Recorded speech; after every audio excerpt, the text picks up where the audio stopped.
മറ്റൊരു പ്രധാനപ്പെട്ട വാർത്തയിലേക്കാണ് സ്പോട്ട് ലൈവിന് പോകുന്നത്. കൊല്ലത്ത് പോലീസുകാരിക്ക് നേരെ ലൈംഗിക അതിക്രമം നടത്തിയ പോലീസുകാരന് സസ്പെൻഷൻ.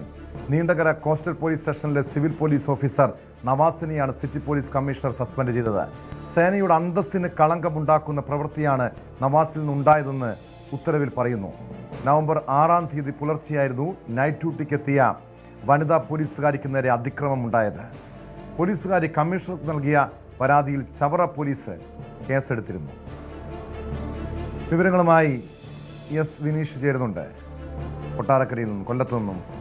വിനീഷ്, ഇവിടെ പോലീസ് സേനയ്ക്ക് തൻ്റെ കളങ്കമുണ്ടാക്കുന്ന, നാണക്കേടുണ്ടാക്കുന്ന ഒരു സംഭവം, അതായത് സ്ത്രീ സുരക്ഷ ഉറപ്പാക്കേണ്ട ഒരു പോലീസുകാരിൽ നിന്നാണ് സഹപ്രവർത്തകയ്ക്ക് നേരെ, ഒരു സ്ത്രീക്ക് നേരെ, ഒരു വനിതാ പോലീസുകാരിക്ക് നേരെ ലൈംഗിക അതിക്രമം ഉണ്ടാകുന്നത്.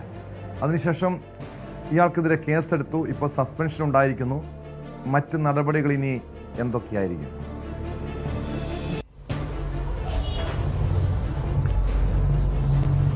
തീർച്ചയായിട്ടും നവംബർ 6-ാം തീയതിയാണ് ഈ ഒരു കേസിനാസ്പദമായ സംഭവം ഉണ്ടാകുന്നത്. പുലർച്ചെയാണ് നൈറ്റ് ഡ്യൂട്ടിക്കെത്തിയ വനിതാ പോലീസ് ഉദ്യോഗസ്ഥയ്ക്ക് നേരെയാണ് ലൈംഗികാതിക്രമം നടത്തിയിരിക്കുന്നത്. അത് സഹപ്രവർത്തകനായ പോലീസ് ഉദ്യോഗസ്ഥനാണ്. അയാൾക്കെതിരെ ഇപ്പോൾ നടപടി ഉണ്ടായി എന്നുള്ളത് വലിയ ആശ്വാസകരമായ ഒരു വാർത്ത തന്നെയാണ്. എന്തായാലും മാതൃകാപരമായ ഒരു വാർത്ത തന്നെയാണ്. കാരണം ഈ ഒരു സംഭവത്തിന് ഒരു നടപടി ഉണ്ടായി എന്നുള്ളതാണ്. ഈ വനിതാ പോലീസ് നൽകിയ പരാതിയിൽ കൃത്യമായ ഒരു അന്വേഷണം നടത്തി CCTV ദൃശ്യങ്ങളെല്ലാം തന്നെ പരിശോധിച്ചു. അതുപോലെ തന്നെ കൃത്യമായി നവാസ് കുറ്റക്കാരനാണെന്ന് ബോധ്യമായതിനെ തുടർന്നാണ് ഇത്തരത്തിലൊരു നടപടിയിലേക്ക് നീങ്ങിയിരിക്കുന്നത്. എന്തായാലും 2 ദിവസത്തിനകം ഇതിൻ്റെ വിശദമായിട്ടുള്ള അന്വേഷണ റിപ്പോർട്ട് സമർപ്പിക്കണമെന്നാണ് ഇപ്പോൾ നിർദ്ദേശം നൽകിയിരിക്കുന്നത്. ഇത് പോലീസ് സേനയ്ക്ക് തന്നെ വലിയ കളങ്കം ഉണ്ടാക്കി എന്ന് പറയുന്നുണ്ട്. അതുപോലെ തന്നെ ഈ പോലീസുകാരുടെ അച്ചടക്ക നടപടി ചോദ്യം ചെയ്യുന്ന തരത്തിൽ ആണ് ഇത്തരത്തിലുള്ള പ്രവൃത്തികൾ ഉണ്ടായിരിക്കുന്നതെന്നുമാണ് ഇതിൽ സൂചിപ്പിക്കുന്നത്, ഈ ഉത്തരവിൽ സൂചിപ്പിക്കുന്നത്. എന്തായാലും ഈ പോലീസ് ഉദ്യോഗസ്ഥനെതിരെ നടപടിയുണ്ടായി. ഇയാളെ സസ്പെൻഡ് ചെയ്തതായിട്ടുള്ളൊരു സസ്പെൻഷൻ ഓർഡറും ഇപ്പോൾ പുറത്തു വന്നിട്ടുണ്ട്. 6-ാം തീയതി നടന്നൊരു സംഭവമാണ്. കൃത്യമായൊരു അന്വേഷണം നടത്തുകയും ചെയ്തു. എന്തായാലും ഇതുമായി ബന്ധപ്പെട്ട് നിയമ നടപടിയായി തന്നെ മുന്നോട്ട് പോകാൻ തന്നെയാണ് ഈ വനിതാ പോലീസ് ഉദ്യോഗസ്ഥരുടെ തീരുമാനം. ഈ 6-ാം തീയതി നടന്ന സംഭവമാണ്. ഇത്തരത്തിലുള്ള സംഭവങ്ങൾ മുൻപ് ഉണ്ടായിട്ടുണ്ടെങ്കിൽ, അതായത് ഈ സംഭവം നടന്നത് നവംബർ 6-ാം തീയതിയാണ്. ഏകദേശം 1.5 മാസത്തിന് ശേഷമാണ് ഈ നടപടി ഉണ്ടായിരിക്കുന്നത്. ഈ പോലീസ് ഉദ്യോഗസ്ഥനെ സംരക്ഷിക്കാനുള്ള നീക്കമുണ്ടായിരുന്നു. എന്തുകൊണ്ടാണ് ഇയാൾക്കെതിരെ നടപടി സ്വീകരിക്കാൻ ഇത്രയധികം കാലതാമസം ഉണ്ടായത്, വിനീഷ്?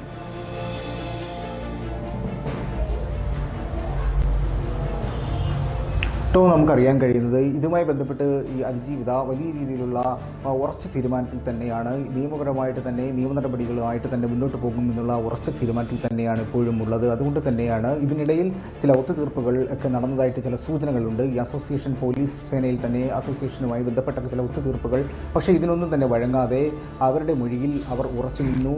കുറ്റക്കാരനെതിരെ കർശന നടപടി സ്വീകരിക്കണമെന്ന് തന്നെ ഒരു ആവശ്യവുമായിട്ട് തന്നെ മുന്നോട്ട് പോയി. ഇവരുടെ പരാതിയിൽ തന്നെ അത് സൂചിപ്പിച്ചിരുന്നു. കൃത്യമായി അന്വേഷണം നടത്തണം, തനിക്ക് നീതി ലഭിക്കണം എന്നുള്ള ഒരു ആവശ്യമായിരുന്നു പരാതിയിലും ഉണ്ടായത്. ഈ പരാതിയിൽ കഴമ്പുണ്ടെന്ന് മനസ്സിലാക്കി തന്നെയാണ് ഇത്തരത്തിലുള്ളൊരു അന്വേഷണത്തിലേക്ക് നീങ്ങിയിരിക്കുന്നത്. കമ്മീഷണർക്കാണ്, സിറ്റി പോലീസ് കമ്മീഷണർക്കാണ് പരാതി നൽകിയത്. ചവറ പോലീസ് സ്റ്റേഷനിലായിരുന്നു ഇതിൻ്റെ ഒരു അന്വേഷണ ചുമതലയും ഉണ്ടായത്. പക്ഷേ ഈ ഒരു അന്വേഷണം കൃത്യമായി തന്നെ നടന്നു എന്ന് തന്നെ നമുക്ക് ഇതിൽ നിന്നും അറിയാൻ കഴിയുന്നുണ്ട്. CCTV ദൃശ്യങ്ങൾ പരിശോധിച്ച പോലീസ്, സാഹചര്യ തെളിവുകളെല്ലാം തന്നെ പരിശോധിച്ച പോലീസാണ് ഇത്തരത്തിലുള്ള നടപടിയിലേക്ക് നീങ്ങിയിരിക്കുന്നത്. പോലീസ് ഉദ്യോഗസ്ഥനെതിരെ നടപടി ഉണ്ടായിരിക്കുന്നു. അന്വേഷണ വിധേയമായി തന്നെ സസ്പെൻഡ് ചെയ്തു എന്നുള്ള ഒരു ഉത്തരവാണ് ഇപ്പോൾ പുറത്തു വന്നിരിക്കുന്നത്.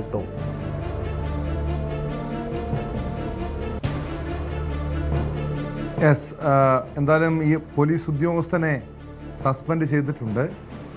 ഇയാളെ കാരണം ഇതുപോലെ ഒരു ലൈംഗിക വൈകൃതമുള്ള ഒരു സഹപ്രവർത്തകയ്ക്ക് പോലും ഒരു സുരക്ഷിതത്വം കൊടുക്കാത്ത, അവരെ അതിക്രമിക്കുന്ന ഒരു രീതിയിലേക്ക് ഒരു പോലീസുകാരൻ നീങ്ങിയെങ്കിൽ അയാൾക്കെതിരെ കടുത്ത നടപടിയല്ലേ വേണ്ടത്?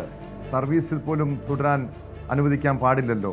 അത്തരമൊരു നടപടിയിലേക്ക്, പുറത്താക്കുന്ന നടപടിയിലേക്ക് നീങ്ങുമോ കാര്യങ്ങൾ?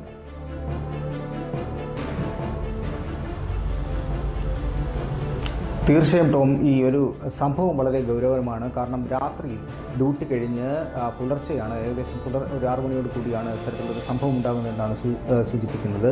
ഈ നൈറ്റ് ഡ്യൂട്ടി ചെയ്ത ഒരു വനിതാ പോലീസ് ഉദ്യോഗസ്ഥ സ്വന്തം സഹപ്രവർത്തകൻ സംരക്ഷണം നൽകേണ്ട സഹപ്രവർത്തകൻ്റെ ഭാഗത്തു നിന്ന് തന്നെ ഇത്തരത്തിലുള്ളൊരു തെറ്റായ ഒരു സമീപനം ഉണ്ടാകുന്നു, ലൈംഗിക അതിക്രമം ഉണ്ടാകുന്നു. ഇവർ ഡ്യൂട്ടി കഴിഞ്ഞിട്ട് ഡ്രസ്സ് മാറുന്ന ആ ഭാഗത്ത് വെച്ചിട്ട് ആണ് ഇത്തരത്തിലുള്ള അതിക്രമം നടത്തിയതെന്നാണ് പരാതിയിൽ സൂചിപ്പിക്കുന്നത്. ഇത്തരം പരാതികൾ വളരെ ഗൗരവമുള്ളതാണ്. ഇതിൻ്റെ ഈ പരാതി വ്യക്തമാണ്, അതീവ ഗൗരവമുള്ള വിഷയമാണ്. കൊല്ലത്താണ് സഹപ്രവർത്തകയ്ക്ക് നേരെ പോലീസുകാരൻ്റെ ലൈംഗിക അതിക്രമം ഉണ്ടായത്. ഏതാനും നാളുകൾക്ക് മുൻപ് ഇടുക്കിയിൽ ഒരു പോലീസ് സ്റ്റേഷനിൽ വനിതാ പോലീസുകാർ വസ്ത്രം മാറുന്ന മുറിയിൽ ഒളിക്യാമറ വെച്ചതിനൊരു പോലീസ് ഉദ്യോഗസ്ഥനെ പിടികൂടിയതാണ്, കേസെടുത്തതാണ്. പിന്നീട് അയാളെ സസ്പെൻഡ് ചെയ്തിരുന്നു. പക്ഷേ ഇതുപോലെ ലൈംഗിക വൈകൃതമുള്ള പോലീസ് ഉദ്യോഗസ്ഥരെ ഈ സേനയിൽ വെച്ച് പൊറിപ്പിക്കുന്നത് ഈ സേനയ്ക്ക് തന്നെ, ആഭ്യന്തര വകുപ്പിന് തന്നെ നാണക്കേടാണ്. അവർക്കെതിരെ അടുത്ത നടപടി സ്വീകരിക്കാൻ ഉന്നത ഉദ്യോഗസ്ഥർ തയ്യാറാണ്.